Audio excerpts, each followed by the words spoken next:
Saan man panig kayo ng daigdig naron. Dito na naman tayo sa another episode ng ating vlogs. Nahuhulog pa. Badong Arapilis po. Pag-uusapan natin ngayon, ito po, no? Sinisisi po ni General Marbil. SOCMED po ang may kasalanan kung bakit mukhang tumataas daw ang krimen. Ayan, mamaya pag-uusapan natin. Tayo pa may kasalanan. Akala namin, kaya tumataas ang krimen dahil nagbalik na yung mga adiksyonist. No? Ayon kay Marbil, social media po ang may kasalanan kung bakit mukhang tumataas ang krimen. In denial stage, itong si Marbil. Pag-uusapan din po natin, ito pong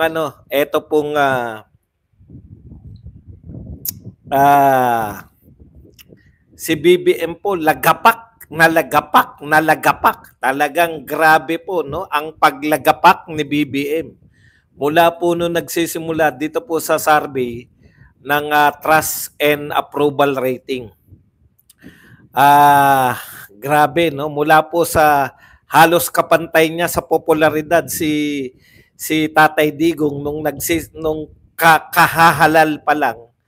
Ngayon po, lagapak na po itong si BBM. Pag-uusapan din po natin, ito po, nagtataka po ang Malacanang, nagtataka po ang palasyo. Bakit daw may nagugutom? Antindi po. Bakit daw po may nagugutom? Yan po ang sabi ng palasyo. Nagtataka pa kayo. Lapit mo ulo mo, Tita Claire. Yan po mga pag-uusapan natin. Pero bago yan, kung bago ka pa lang dito sa ating channel, Kuya Mike, pasok! Yan po ang pag-uusapan natin. Pero bago yan, kung bago ka pa lang dito sa ating channel, pindot na. Okay, pag-usapan natin mga kapatid. Ayon po kay General Marbil, alam mo dito si General Marbil, may mga kakaiba to eh. May mga kakaibang paliwanag. May mga kakaibang paliwanag sa buhay-buhay natin sa Pilipinas. Alam niyo po, wala pong denial na mayat-maya po may nagbarilan, mayat-maya may nagsuntukan, mayat-maya may krimen, no? Na hindi na po natin naririnig nung panahon ni Tatay Digong. Kasabay po ng obserbasyon ng marami sa atin. Hindi lang po ng mga DDS, no? Obserbasyon po to ng mga, hindi lang po ng mga makaduterte. Lahat po ng pangkaraniwang Pilipino, kasabay po nung pagbabalik, harap-harapang pagbabalik ng mga adeksyones, nasabay din po yung pagdami ng krimen. Noon pong panahon ni Tatay Digong, bawas yung krimen dahil nabawasan yung adeksyones. Kung may mag-aaral lang po niyan, no, na mga tinatawag nating academics, makikita po natin na yan po ay may direktang epekto yung pong pagdami ng adeksyones sa krimen, no? Yan po yun eh. Kaya po ang kinundak po ni Tatay Digong ay war against drugs. Pero nagresulta to ng katahimikan pati sa krimen, no? Ngayon po, kitang-kita po natin, pero may kakaiba na naman pong paliwanag ang ating PNP chief. Ayon po kay General Marbil, ay hindi po totoo yan. Yan po ay dahil lamang po sa pagbabalita ng social media. Pasok! Okay. Ito po ang pahayag ni General Marbil. No? Kayo na po ang magpasya kung tama ba tong paliwanag na to ni General Marbil. Malinaw sa ating crime data na bumababa ang bilang ng mga insidente. Ngunit dahil sa lawak ng exposure ng ilang kaso, lalo na sa social media, nagmumukhang lumalala ang kriminalidad. Ayun naman pala paliwanag ni Marbil, no? Ayun naman pala ang paliwanag ni Marbil. malinaw daw na bumababa ang crime data. Bumababa po ang bilang ng insidente ng krimen. Dito ako bilib, no? Alam niyo po, yung mga crime rate, no? Paano nung panahon ni Duterte sasabihin ninyo na mas mataas yung crime rate samantalang ramdam ng mga tao na tahimik ang kapaligiran? Ngayon pong kitang-kita natin, hindi po to social media lang. Pati po mga dyaryo, pati po mainstream media nagbabalita. Panay nga krimen na lang binabalita eh. Ha? Panay nga krimen na lang po yung binabalita ng mainstream media. Wala na silang maibalita sa politiko dahil ayaw naman nilang magbalita ng pro Duterte. Nililihim nila. Eh kung ibabalita naman nila ay laging pro BBM.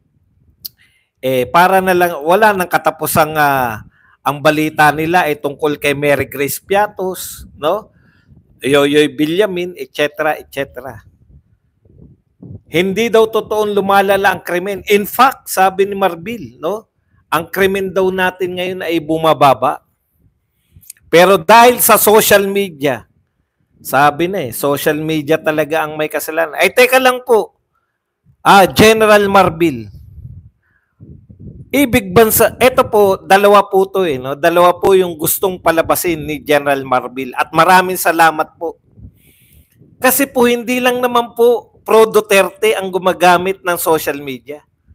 Pro Duterte lang po ba? Anti-BBM lang po ba yung nagso-social media? Ibig nyo bang sabihin, General Marbil, tanging mga Duterte supporters lang o anti-BBM lang yung nasa social media? Mali po kayo. Kung titignan nyo nga, mas marami pa yung pro-BBM na vlogger eh. Yung buong, ito pong mainstream media, pro-BBM po to, pro-admin. Kalaban po ng mga pro-Duterte. Dalawa po yung sinasabi ni Marbil eh. No? Yung sinasabi niya social media, pumapatungkol sa ating mga pro-Duterte. Para mong inamin, General Marbil, na totoo ang sinasabi namin na wala nang naniniwala sa mainstream media. Kasi ikaw na rin nagsabi, ulitin ko lang malinaw sa ating crime rate data, crime data, na bumababa ang bilang ng insidente, ngunit sa lawak na exposure ng ilang kaso, lalo na sa social media, nagmumukhang lumalala ang kriminalidad. So dahil sa social media, mukhang lumalala ang kriminalidad. Ito po yung datos ni Marbil, 26.76% ang binaba ng crime rate. Ibig sabihin, Marbil, General Marbil, no? Naniniwala ka na yung social media, sa social media lang malala ang krimen. Ang tanong ko, bakit hindi mo sinasabi yung mainstream media? Bakit hindi mo sinasama sa nagpapalala ng krimen? Hindi na ba nagbabalita ang mainstream media? Panay krimen na lang nga binabalita ng mainstream media eh. Di po ba? So isa si Marbil na umaamin na wala nang naniniwala sa mainstream media. Kahit binabalita nila na mababa ang krimen, hindi na sila pinaniniwalaan. Baka naman yung mga vlogger ng BBM, bakit po wala po ang vlogger din yung BBM? Dalawa po yan eh. Una po, busy yung mga vlogger ng BBM na banatan si Duterte. Kaya hindi nila maipagmalaki na mababa na pala krimen. Busy. Lahat na lang binabalita eh. Di ba? Kesyo mag-imbento sila. Ngayon, pumalag na po si BP Sara for the first time. Ano sinabi ni BP Sara? Chinichismis nga ako ng mga vlogger ni BBM eh. Na may karelasyon ako ng basketballista eh. Bakit hindi nyo iniimbitahan sa TRICOM yung mga nagchichismis? Ayun, naninira talaga ng buhay yun. Kaya lang, Bakit naman masisira ang buhay ni BP Sara? Kung hindi naman pinapaniwalaan si Ninyo.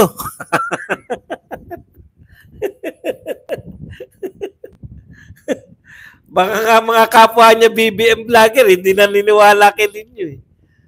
Alam niyo po yun, may epekto lang yung paninira kung ikaw ay credible. Di ba? Bakit sakit na sakit sila kay Maharlika? Una, naninira ba si Maharlika? Naninira. Bakit sila nasasaktan kay Maharlika? May dalawang mahilig manira, di ba? Si Maharlika at saka si Ninyo. Bakit nasasaktan sila kay Maharlika? Si Ninyo ay pinagtatawanan. Di ba? Ganun lang yun eh. Kailangan din po na mayroong kredibilidad. No? Hindi po pwedeng maninira ka lang. Ibig sabihin, sa kaso po ni Ninyo at kaso ni Maharlika na parehong naninira, bakit nasasaktan kayo at bakit nakakasakit si Maharlika at bakit nakakatawa si Ninyo?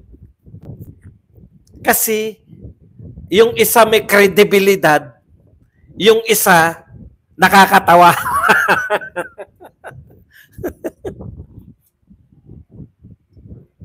General Marbil, wag mong sisihin yung social media dahil ang dami rin pong pro-BBM vloggers. Ang sisihin mo, no, yung wala ng kredibilidad, yung mainstream media. Yung wala ng kredibilidad, yung mga pro-BBM vloggers, yun po ang may kasalanan. Di po ba? Hindi lang naman Duterte vloggers ang hindi lang naman pro Duterte ang nasa social media. Dalawa po inaamin niya. Yung mainstream media hindi na pinaniniwalaan ng mga Pilipino. Ikalawa, yung mga BBM vloggers walang kredibilidad sa mga Pilipino. Kasi pro BBM at saka mainstream media, sila po ay nagbabalita ng mga pabor sa Pangulo, pabor sa palasyo. Edi dapat nababalita, napapatampok nila na bumababa ang crime rate. Hindi sana umaangal si Marbil. Di po ba? Ang katotohanan, General Marbil, hindi naman social media yung inaangal mo. Ang inaangal mo, General Marbil, ay yung kawalan ng kredibilidad ng mga kakampi nyong mainstream media at mga kakampi nyong BBM vloggers. Kumpara sa mga maka-Duterte. Kumpara sa mga Duterte vloggers. Yan ang katotohanan. Di ba, Marbil? General Marbil? Huwag mong isisi yung buong social media dahil pati mga pro-BBM nagso-social media na.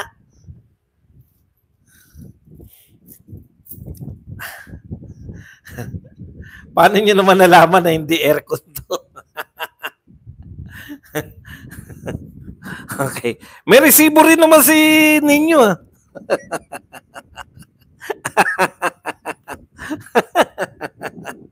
Ninyo! Lapit mo ulo ninyo. Mamasahin natin. Ninyo, kailan tayo pupunta ng gay bar uli? Chinichismis mo pa ako. Ayaw mo na ako isama? Ninyo, kailan mo ako, ha? Tagahatid ng bebot sa Malacanang, putan, tindi. Okay. Punta na po tayo rito sa pangalawa, lagapak, no? Lagapak na lagapak po itong grabe po. Alam niyo po nagsimula si Pangulong Marcos, ang taas ng rating nila kasi po nagsimula po sila, sabi ko nga 'di ba, ang buhay hindi po yan sprint, ang buhay po ay parang marathon. Hindi po yung sa una, yung sa katapusan, yung sa karera, 'di ba? sa karera ng buhay, ang sinusukat mo, hindi yung kung paano ka nagsimula, kung hindi kung paano ka nagtapos. Eh, yung pagsisimula ni BBM, napakataas ng rating nila. Magkakampi pa sila ni BP Sara. Di yung kasikatan ni BP Sara, di ba, hawang-hawa siya. O ngayon, naunti-unti na. Tumataas po ang rating ni BP Sara, lagapak na lagapak. Dati, hindi naman nagkakalayo. Ngayon po, iniiwan na talaga. Ito po ang latest rating ng Trust. Kaya magtataka kayo, di ba? Wala gano'n naglalabas. Bakit wala naglalabas ng Trust? Dati buwan-buwan eh. May naglalabas eh. Trust and approval rating. Bakit kaya ngayon wala? Oy, mga survey company, bakit ayaw nyo maglabas ng trust and approval rating ni BBM at saka ni BP Sara? Alam nyo na eh. Pag hindi pabor sa kanila, hindi nila papalabas.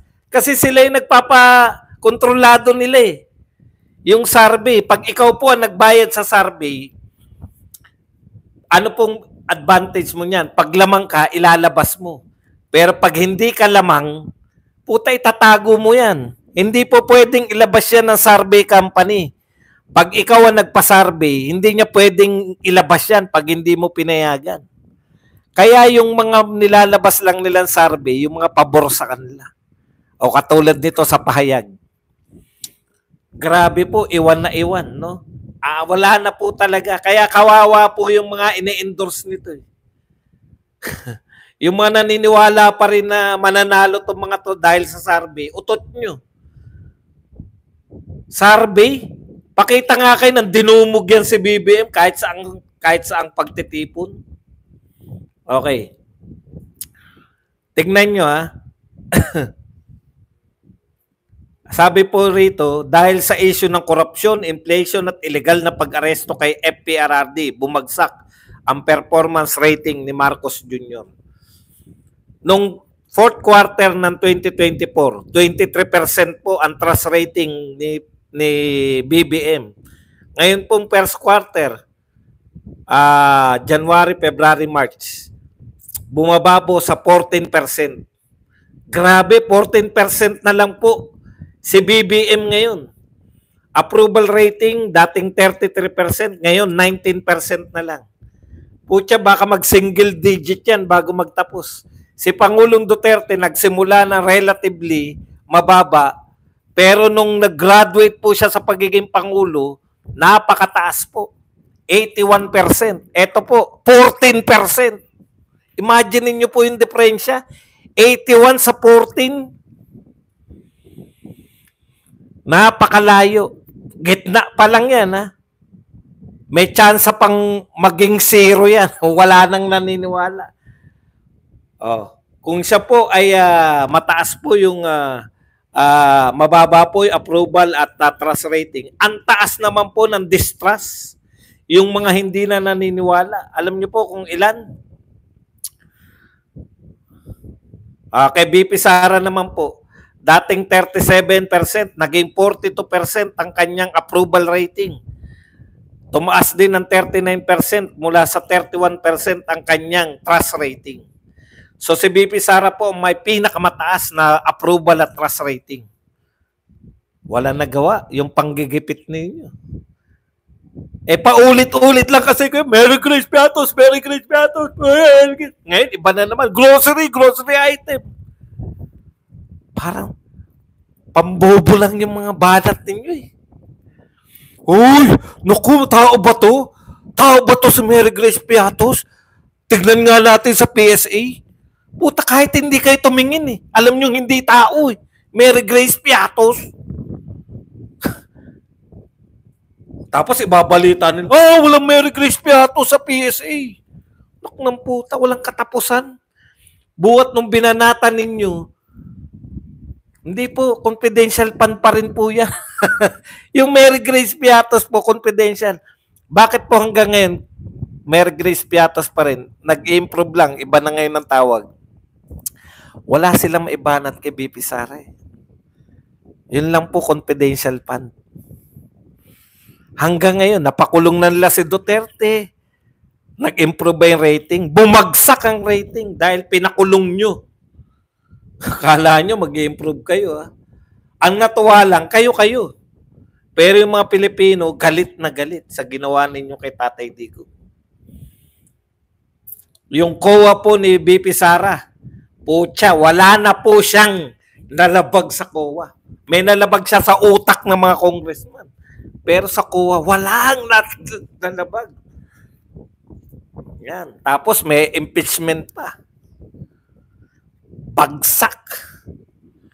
Kaya naniniwala kami. Tingnan nyo number 1 sa survey. Kahit sa sarili nilang survey. Sino po number 1 sa senatorial balls? Sino po number 1 sa senatorial ball? Bongo. Straightan ng laban. Paano ka hindi maniniwala? Paano ka maniniwala dyan sa survey na yan? Pare-pareho na si Bongo ang nanunguna.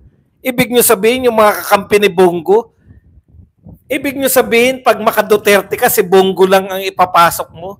Bongo lang ang iboboto ko? Hindi po, straightan kami.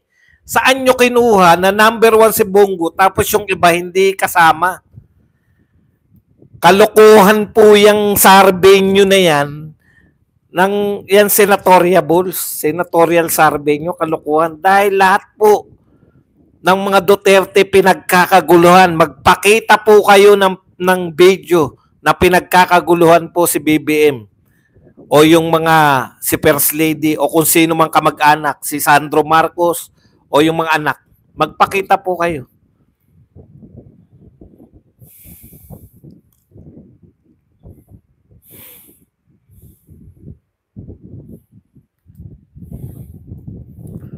Alam nyo, kawawa po eh. Hindi nyo. Okay, punta po tayo rito sa pangatlo. Ito, maganda po to eh. No? Nagtataka ang Malacanang. Ito po yung survey kanina. Hindi natin, marami pa akong gustong sabihin dito, kaya lang dahil dumating yung may dumating kasi mga trabahador. Gumagawa sa bahay. Kaya hindi ko na naituloy eh. No? Marami pa akong gustong ipunto rito eh. No? Ayon po kay Claire, no? Ito po. Malacanang nagtataka kung bakit marami pang nakakaranas ng gutom. Kasi po, sa survey, yung totoong survey po, kasi wala namang mananalo dyan eh.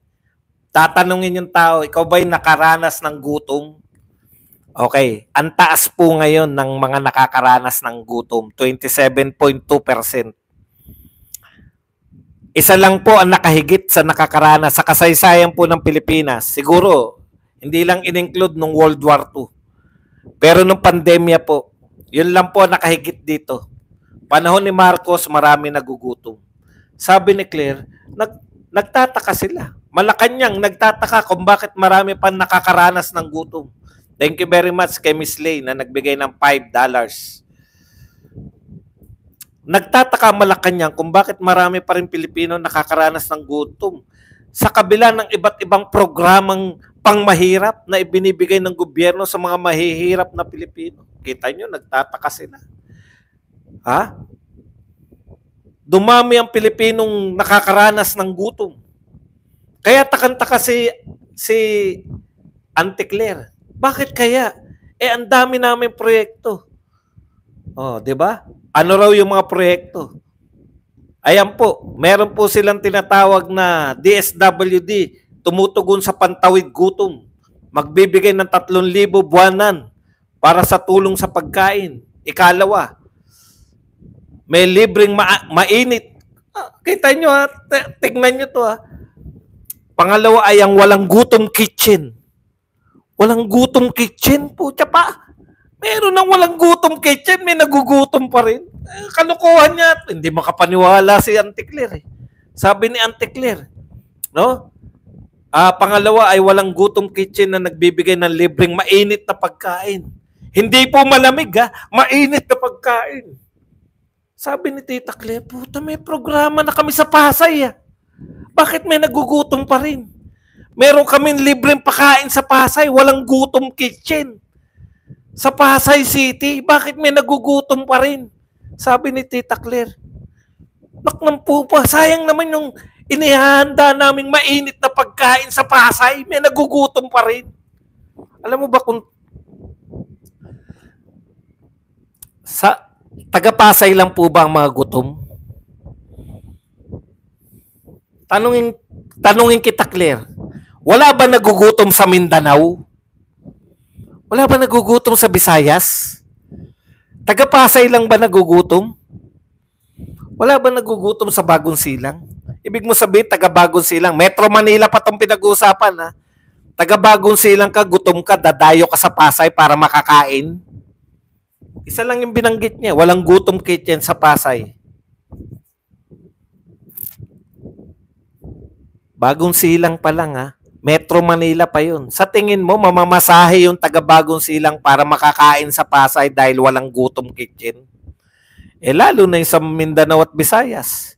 Paano kung gutom ka, taga-Visayas ka? Pupunta ka ng Pasay? Tapos magtataka ka? Pero ang pinakamalupit, eto po, nabasa ko lang. Sabi, teka, pinakulong na namin si Duterte, ah. Bakit may nagugutom pa rin? Ang ganda ng logic mo, no? Di po ba? Ibig sabihin, ang problema po ng Pilipinas, kagutuman, ang problema po ng Pilipinas, kawalan ng trabaho, walang hanap buhay. Ang problema, ay hindi po, ay ewan ko po, kung 3 times meal ba yung sa Pasay? Ang problema po sa Pilipinas, wala pong mataas ang bilihin, di ba? Paano sila tumutugon? Ayan, ayuda. Tapos, ang tutok po nila, Duterte. Pinakulong na namin si Duterte, ah. May nagugutom pa rin. Si BP Sara. Ano si BP Sara?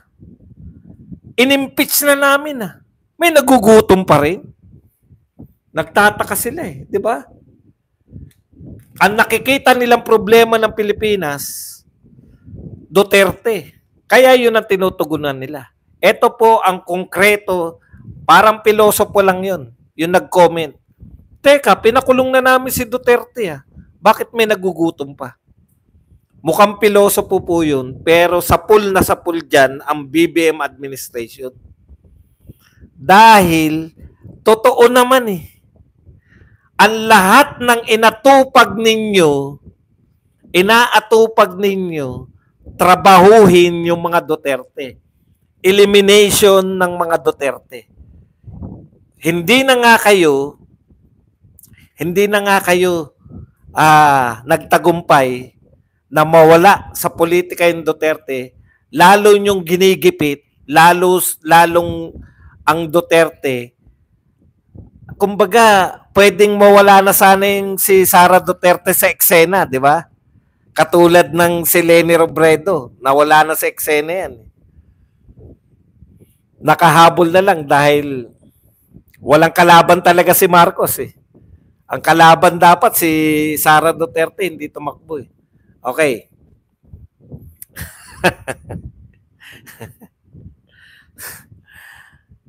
Ibig sabihin, Duterte ang tinututukan kasi ninyo.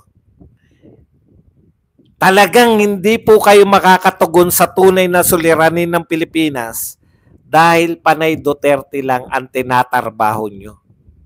Di ba? Ang ganda po ng sarcastic po yung nabasa ko lang. Pinakulong na namin si Duterte, may nagugutom pa rin. Opo. Inimpeach na namin si BP Sara, mataas pa rin ang presyo ng bigas. Hindi po kayo nakakatugon. Mr. President and the rest of BBM cabinet, hindi po nyo natutugunan yung problema ng Pilipinas sa pagtutok sa mga Duterte. In fact, kapalpakan po ang ginagawa niyo. Eva Di Makulangan, thank you very much sa 499 pesos na pangkape.